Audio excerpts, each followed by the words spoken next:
Okay, so today we're going to be looking at a couple of problems on how we solve problems involving weight, which is also the force of gravity. So recall that weight and the force of gravity, those are the same things. And so we can use the same formula to solve for them. And remember that when we're talking about weight and force of gravity, we're talking about weight in newtons. And this is the conversion that we'll use to help us solve and cross cancel problems involving weight and mass and acceleration due to gravity. And we also have a triangle that we can use that allows us to solve for weight or force of gravity, mass, or acceleration due to gravity. All right, so in our first problem here, we have Jane, who weighs 555 newtons. What's her mass in kilograms? So our drawings would be really simple. Here's Jane. The force of gravity is acting on her. So her weight in newtons is 555. So now we can list our known and unknown variables. So we know that weight is 555 newtons.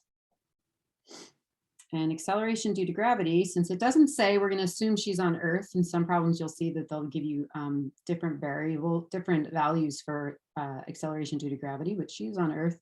So her acceleration due to gravity is 9.8 meters per second squared. And we're solving for her mass.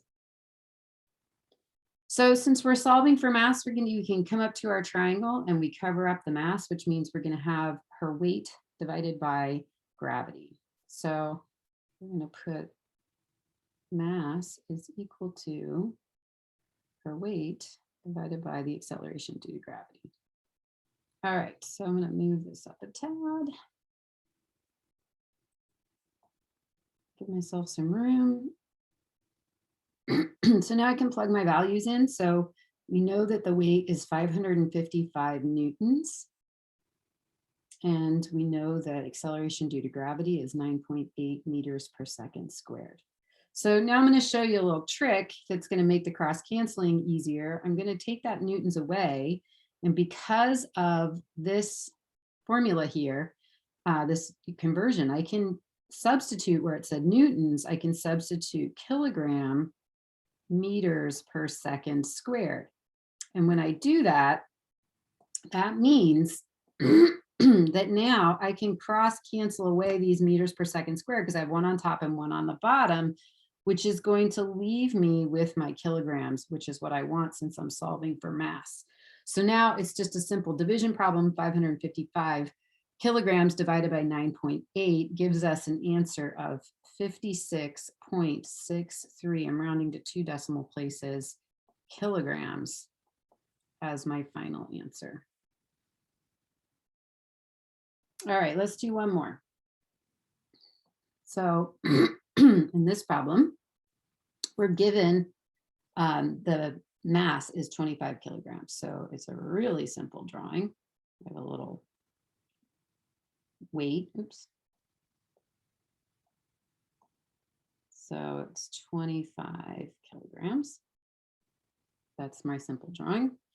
And now I'm going to list my variables. So I know that my mass is 25 kilograms. I know that acceleration due to gravity is 9.8 meters per second squared because it did not say I was on a different planet. And it wants me to calculate weight, which is also the force of gravity. Which means if I come up here, I can just use this formula. It's already given to me. So weight is equal to mass times the acceleration due to gravity. So move this up and give myself a little bit more room. So now I plug in my variables, 25 kilograms times 9.8 meters per second squared. So you can see right away that I have kilograms times meters per second squared, which is what's going to give me the newtons that I want in the end, which is what I need because I'm solving for weight in newtons. All right, so it's a simple multiplication problem where I'm multiplying 25 times 9.8, and my answer is 245 newtons. And you can just go right to newtons as my final answer.